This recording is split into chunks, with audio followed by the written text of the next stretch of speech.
Bapak, Ibu, dan Saudara-saudari yang terkasih, kembali bersama dengan kami dalam acara Ceritaku Bareng Tuhan. Bersama saya, Romo Martinus Sokololono, Pastor Paroki di Gereja Santo Mikael Pangkalan TNI Angkatan Udara Adi Sucipto, Yogyakarta. Bersama-sama kita ingin mengenal, menyambut, dan mencoba melihat hidup ini sebagai hidup yang dijalani bersama dengan Tuhan. Hari ini, di hari Minggu Panggilan, Minggu Paskah yang keempat, tanggal 25 April ini, kita mau mendengarkan dari dua orang yang selama 1-2 bulan ini ada di tempat kita untuk sekali dua kali datang belajar tentang pastoral. Maka saya meminta mereka hari ini untuk cerita tentang kehidupan mereka. Tapi sebelumnya, mari silahkan frater-frater ini bercerita. Siapa Anda? Ya, selamat pagi, siang, malam bagi Bapak Ibu dimanapun kalian berada, para teman-teman OMK, para remaja yang Tuhan Yesus cintai. Perkenalkan, nama saya Frater Yohanes Kristian Dayanto. Kalau teman-teman di seminari itu manggil saya Frater Kris. Saya itu berasal dari Paroki Santa Teresia Salam, tepatnya di Kebikapan Kedu. Nah, pada kesempatan kali ini saya belajar di paroki Pangkalan ini untuk belajar tentang pastoral, dan sekarang saya bertempat tinggal di Seminari Tinggi Santo Paulus Kentungan, Yogyakarta, dan sekarang tingkat 5. Habis topper terus ke tingkat 5 saja. Terima kasih. Baik, silahkan yang satunya. Selamat pagi, siang, atau malam bagi Bapak, Ibu, Saudara-saudari sekalian. Sama dengan Frater Kris, saya sekarang sudah tingkat 5. Nama saya Frater Leonardus Dwi Anto. Bisa dipanggil Frater Anto. Saya dari Paroki Administratif Wonoharjo. Nah, bisa saja juga tingkat 5. Baik, terima kasih. Hari ini kita ketemu dengan dua orang ini yang masih muda, mereka umurnya 20-an, sama dengan saya.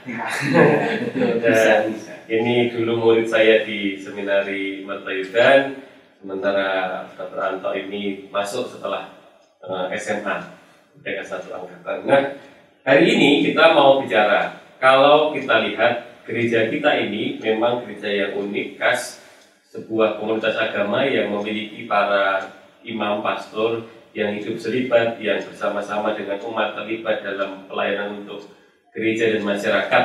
Nah, ada orang-orang muda yang akhirnya menyerahkan diri, tidak pernah dipaksa, gereja tidak memaksa orang untuk jadi romo. Ada beberapa orang di antara kita yang pernah masuk seminari tapi tidak menjadi pastor, tapi ada beberapa yang masih menggulati dan berjalan bersama-sama, dan ini adalah cara gereja untuk hadir di tengah-tengah dunia.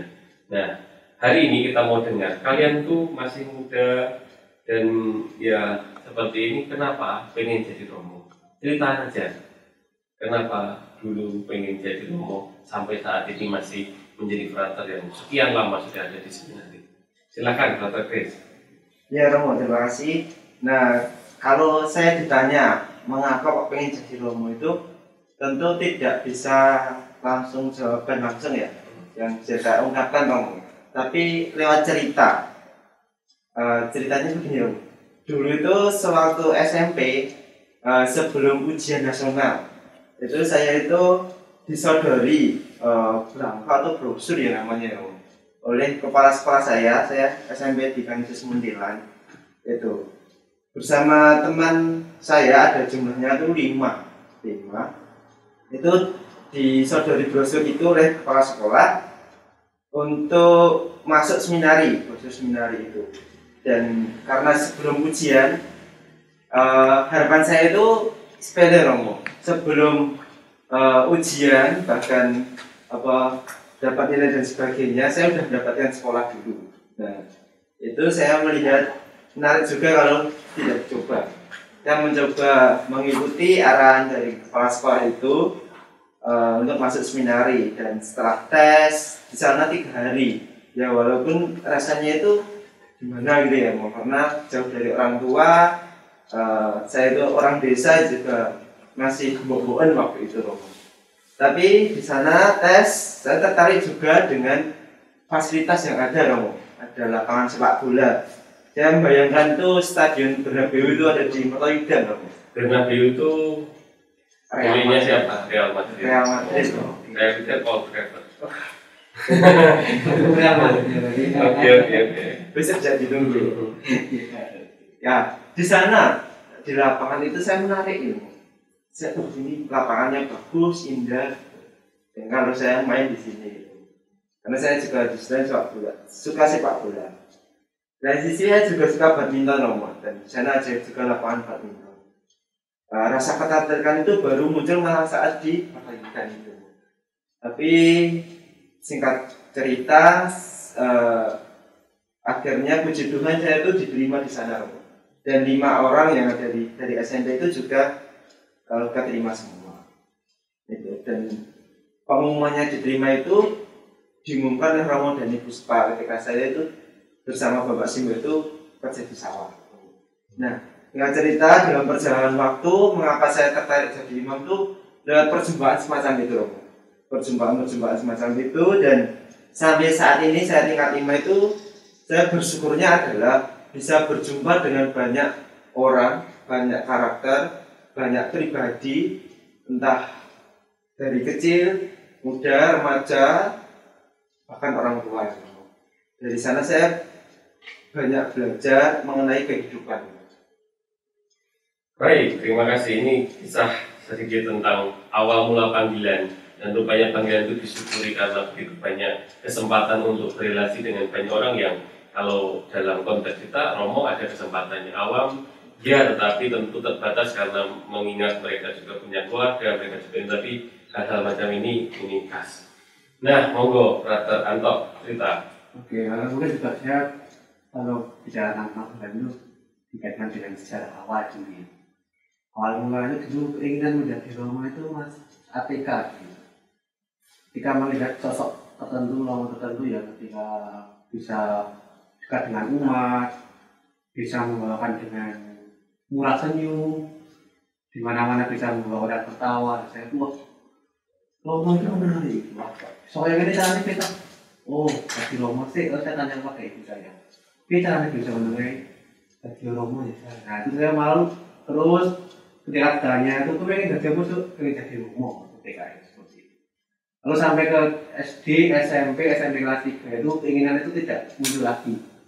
Entah karena apa, karena ada keinginan untuk melanjutkan SMA dulu saya itu SD Kanisius, SMP negeri, lalu juga SMA juga negeri, melanjutkan ke sana.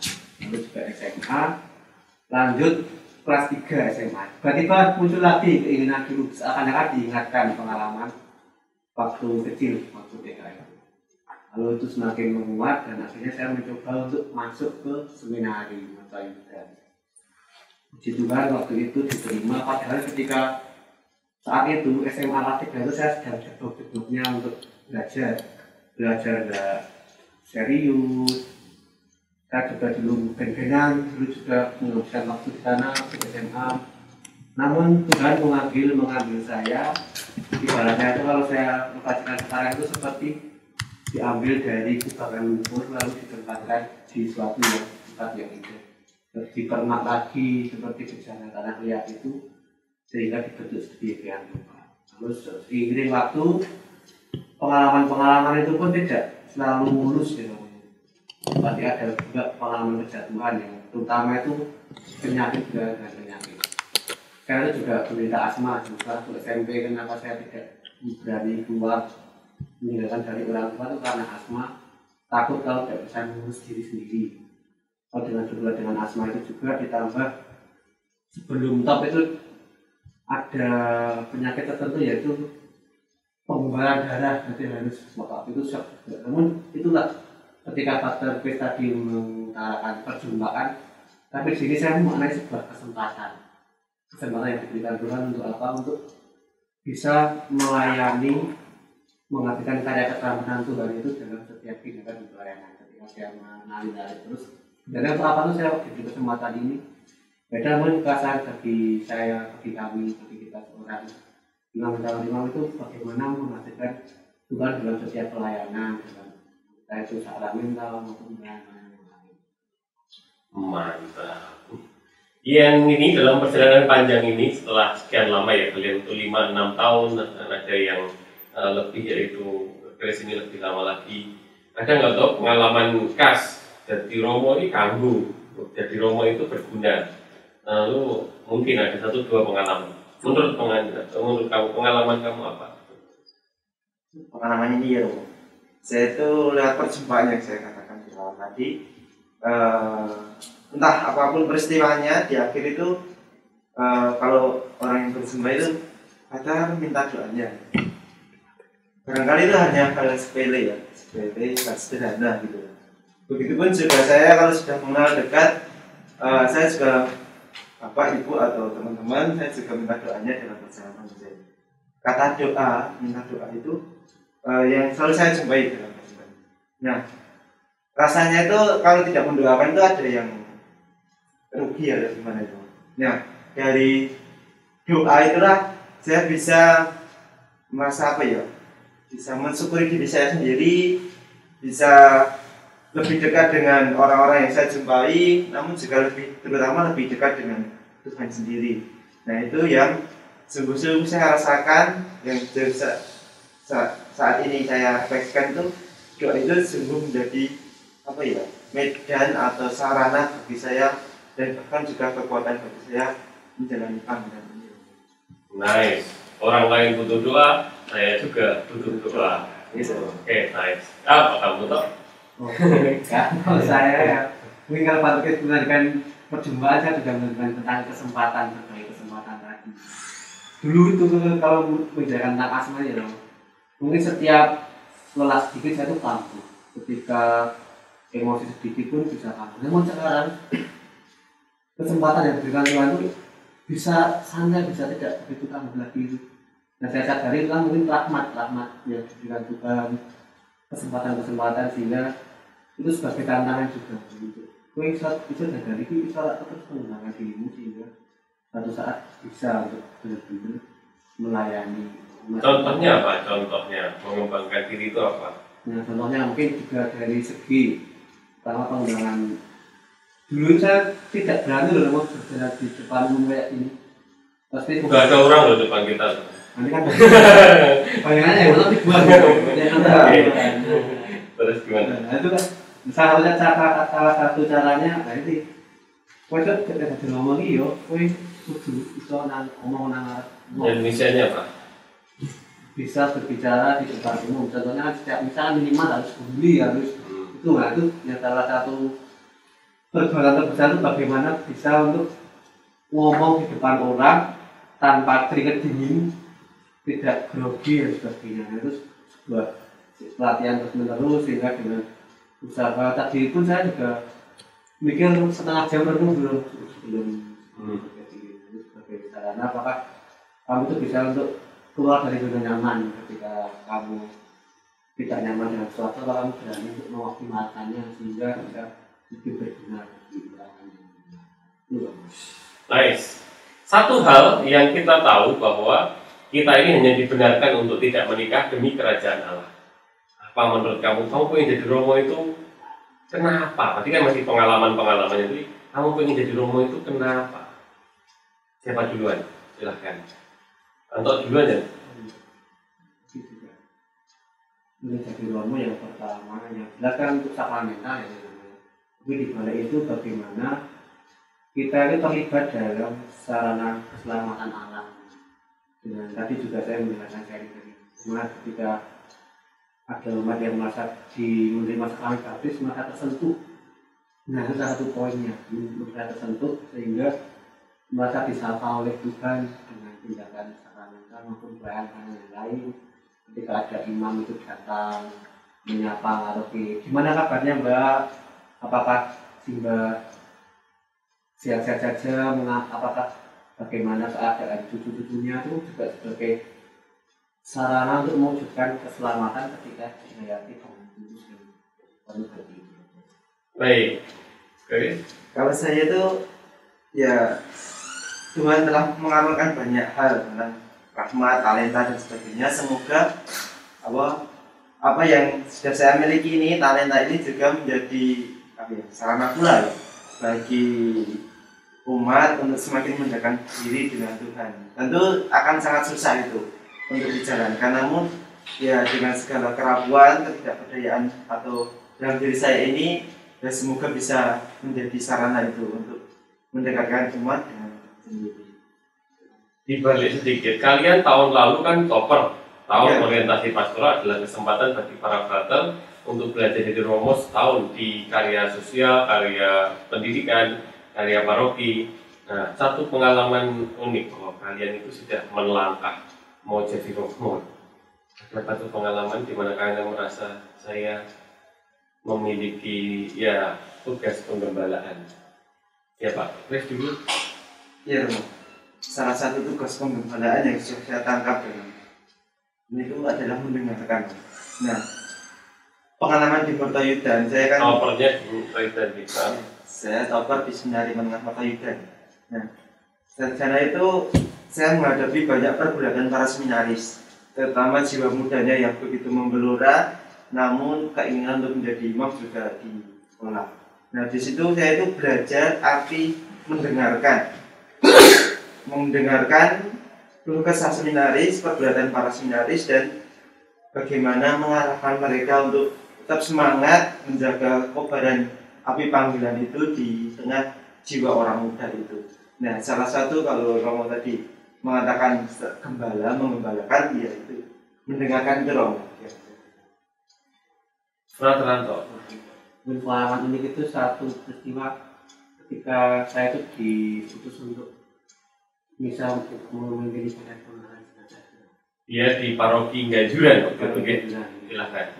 Sama waktu itu suatu saat diminta Dolma itu meminta untuk frater mendoakan jenazah itu. Saat itu saya melihat di sana itu seorang suaminya benar-benar tertunduk. Waktu itu pas tengah ibadah itu hampir pingsan. Pas di sini saya juga, lalu saya maknai, jadi selama ini dan akhirnya ketika saya ambil pulang itu soalnya mengucapkan terima kasih Pak Thomas. Nah, dari situ sudah hadir lalu memimpin mendoakan, lalu juga memberikan peneguhan saat mengundi, saat renungan itu. Ternyata ketika hal-hal yang sederhana seperti itu, ketika benar-benar dimaknai bisa membuat orang yang tadinya itu merasa putus asa atau kehilangan, bisa akhirnya mengucapkan terima kasih, dan saya ikhlas untuk melepaskan orang yang saya cintai. Baik, terima kasih. Ada satu bagian yang ingin saya dengar dari frater-frater ini. Nah, kita itu kan mengikuti Tuhan, bukan mengikuti keinginan pribadi. Bagaimana selama ini jenengan menghayati doa dalam perjalanan panggilan? Monggo, Anto. Doa bagi saya itu adalah sarana bagi kita untuk menaikkan Tuhan. Sebenarnya maksud Tuhan itu apa toh? Sekarang kan kita sebagai seorang calon imam sendiri, semua apa yang kita lakukan, apa yang kita miliki ini semua berasal dari Tuhan. Nah, maksud Tuhan itu merefleksikan Tuhan. Sebenarnya yang saya lakukan ini demi untuk karyamu Tuhan, untuk memuliakan namamu, atau hanya sekedar demi keinginan saya sendiri. Kadang-kala ketika tidak disadari pun, ketika saya melakukan sesuatu, kadang-kala itu juga untuk memenuhi apa keinginan saya. Justru di situ untuk memulihkan kembali motivasi tindakan, dan tentunya menimba kekuatan dari Tuhan. Sebenarnya itu ada, tapi ketika dalam doa itu saya lebih menyadarinya bahwa itu loh. Frater Chris. Oke Romo, kalau saya memaknai doa itu, doa adalah kekuatan bagi saya Romo. Ini pengalaman ketika kemarin tingkat 5 semester pertama itu ada ujian bakalaureat di Bendungan. Nah itu saya merasa soal tesis yang diberikan oleh fakultas itu begitu susah. Ada 16 tesis dan 1 tesis pribadi. Saya merasa tidak mampu karena 1 tahun itu tidak belajar, maka harus menghafalkan 16 tesis pelajaran dari semester 1 sampai semester 8 itu begitu susah banget. Dan saya bagi saya sudah berusaha belajar dengan sungguh sampai malam. Namun juga saya terus ngimbangi dengan yang namanya doa tadi. Dan puji Tuhan di akhir itu mendapatkan hasil yang lumayan. Dan saya merasa ini bukan saya lagi, bukan usaha saya lagi, tapi ini sungguh-sungguh Tuhan itu menyertai saya hadir di perjalanan panggilan saya, terutama di ujian BA itu. Dan ya amazing banget ya, tidak bisa dikatakan lah ya, bahwa Tuhan itu mendengarkan apa yang saya pinta saat menjelang ujian itu, pra ujian itu, untuk ya melindungi, menyertai, membantu perjalanan saya terutama ujian itu. Baik, ujian bakalaureat itu memang ujian yang bagi saya itu juga kesulitan. Nilai saya buruk, tetapi kan di Romo nggak ditanyain. Tapi intinya bahwa ini semua adalah bagian dari proses perjalanan iman dan Frater Grace melewatinya. Baik Bapak Ibu dan Saudara terkasih, hari ini adalah minggu panggilan. Kesempatan kita untuk melihat kembali, ada kesempatan khusus bagi orang-orang muda untuk hidup di dunia dalam karya-karya gereja seperti pastor, suster, bruder, dan berbagai macam karya yang ada dalam gereja terlibat di dalamnya. Bapak Ibu dan Saudara terkasih, hari ini kita mendengarkan cerita mereka berdua yang menggulati hidupnya berjalan ingin menjadi imam. Mungkin ada 1-2 ringkasan dari para frater dari perjalanan hidupnya dengan sebagai calon romo. Apa cerita Anda bareng Tuhan? Silahkan, siapa yang membuat rangkuman buat Frater. Tuhan itu selalu memberikan kesempatan. Maka apakah kita bisa menanggapi kesempatan itu dengan sebaik-baik mungkin? Apa itu panggilannya ketika kita bisa mencoba untuk menghidupi kesempatan sebagai suatu rahmat Tuhan? Harapannya kan bisa semakin menyesuaikan dengan kehendak Tuhan. Kesempatan. Monggo, Bro. Kalau saya, Bapak Ibu, para rekan muda semuanya, bahwa banyak perjumpaan yang telah kita alami, dan tentu Tuhan akan selalu menyertai dan melindungi. Dan bagi teman-teman yang tertarik dengan jalan ninja kami yang anti bucin, anti mainstream, anti ghosting, anti drama, mari jangan baperan, namun mau berperan untuk gereja dan negara ini, untuk kita semua. Maka bagi teman-teman yang tertarik, mari bergabung bersama kami di Jalan Ninja ini. Terima kasih. Bapak Ibu dan Saudara terkasih, terima kasih untuk kebersamaan kita. Kita hari ini mengenal ada orang-orang muda yang juga terlibat di dalam upaya untuk mewartakan Kristus dengan cara yang khusus menjadi calon pastor. Terima kasih untuk kebersamaan kita. Terima kasih Frater Anto, Frater Grace, dan juga Anda semua yang menyaksikan program ini. Bersama lagi, kembali lagi kita menegaskan bahwa Tuhan sungguh mendampingi kehidupan kita. Tuhan bukan teori, Tuhan nyata dalam kehidupan kita. Kalau Anda ingin mendapatkan notifikasi atas program ini, silakan like, subscribe, komen di kanal YouTube Gereja Pangkalan. Terima kasih untuk semuanya. Tuhan memberkati kita semua. Berkah.